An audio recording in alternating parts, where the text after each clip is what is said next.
My name is Gillian MacDonald and I'm the manager of Hertfordshire Community Pulmonary Rehabilitation Service.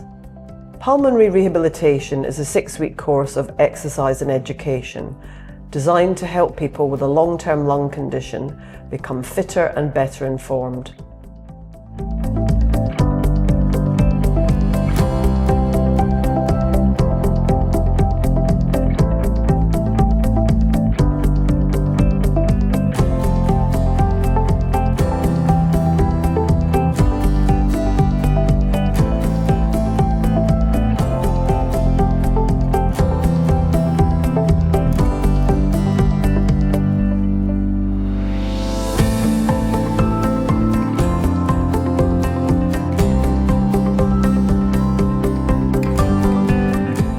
The students have really taken on board the things that they talk about in their sessions, the things they've learned about in workshops. It's been really nice, and it helped me with how to manage my low self-esteem and then my anxiety a bit.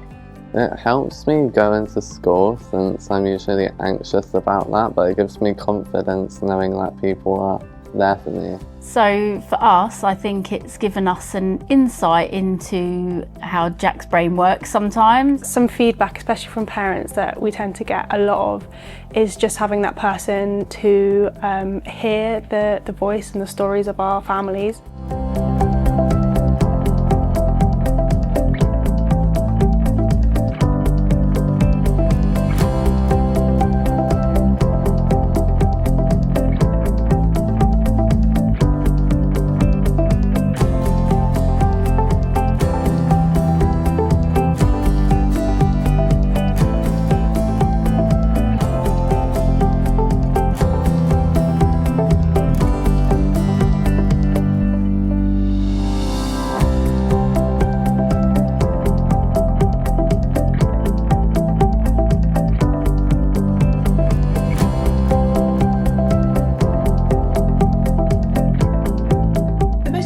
Aspect of the Health Visitor 6 to 8 week check is maternal and physical well-being. This is a great opportunity, usually in the safety of the parental home, to ask open questions that hopefully will elicit good conversational answers to important questions about overall physical and emotional well-being. It's really important to reassure that it's okay to not be feeling okay. Health visitors are in a good position to liaise with GPs or to refer on to specialist support such as NHS talking therapies. As this particular visit is often the last home visit that health visitors undertake, it's important also to give really good clear signposting to onward services and to make sure that parents know they can call us on the duty line if they need any other concerns addressing in the important and often vulnerable perinatal period.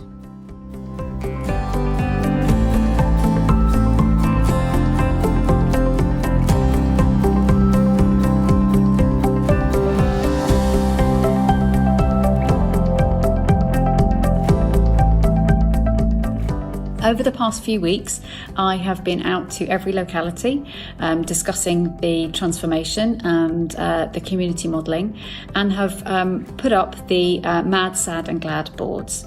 Hopefully you've all had an opportunity to write down any comments, add your notes, and we're now in the process of collecting those back in again.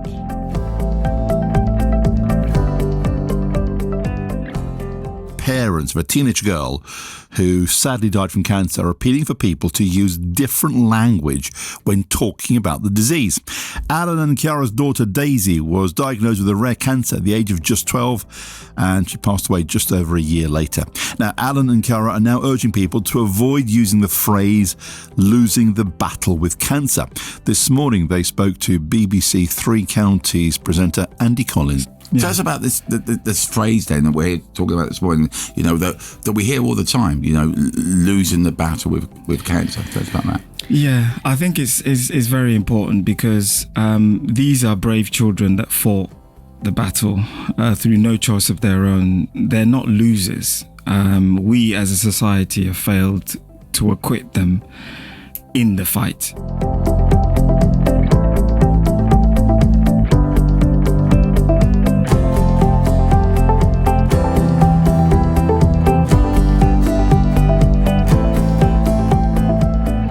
feeling very ill, I went down to the hospital, and the hospital examined me and sent me home again and said, "You're fine, just ride it out." During the next week, I became very ill, and my daughter rang 111. I was having trouble breathing. They said, "Go down to A&E." I couldn't make it down there, so she dialed 999 for an ambulance. So the process is that a member of the public will phone 999 or 111, who will then pass across to us.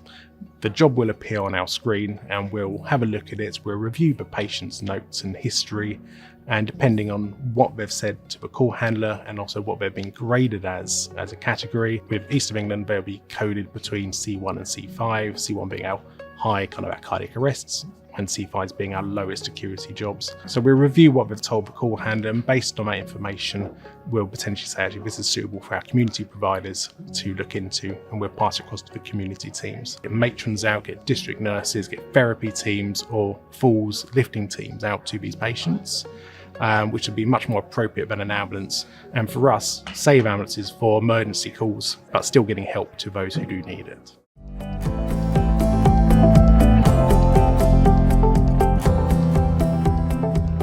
We have a little piece of paper, which on here we have your height, your weight, your BMI, your blood pressure, your pulse, your oxygen sats and your cholesterol.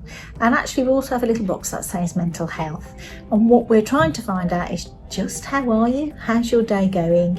Is there stuff at home or at work or both? Actually, you'd like some advice and guidance over. I would recommend this check to everybody. It's very valuable, and it does just, highlight areas that you want to work upon to ensure maximum good health.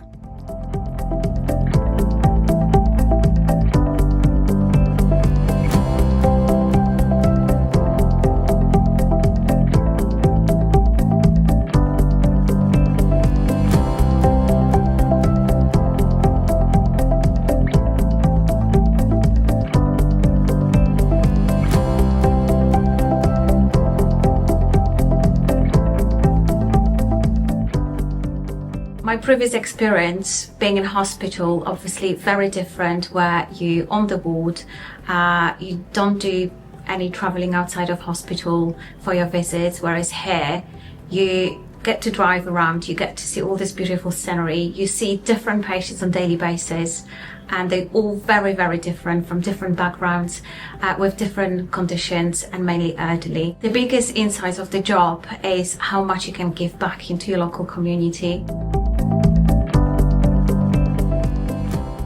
In HCT, we're committed to supporting colleagues from minoritised ethnic backgrounds to develop and progress in their careers. Part of that commitment is demonstrated through our Thrive programme. Thrive consists of a range of personal and career development offers, specifically for colleagues from Black, Asian and minority ethnic backgrounds.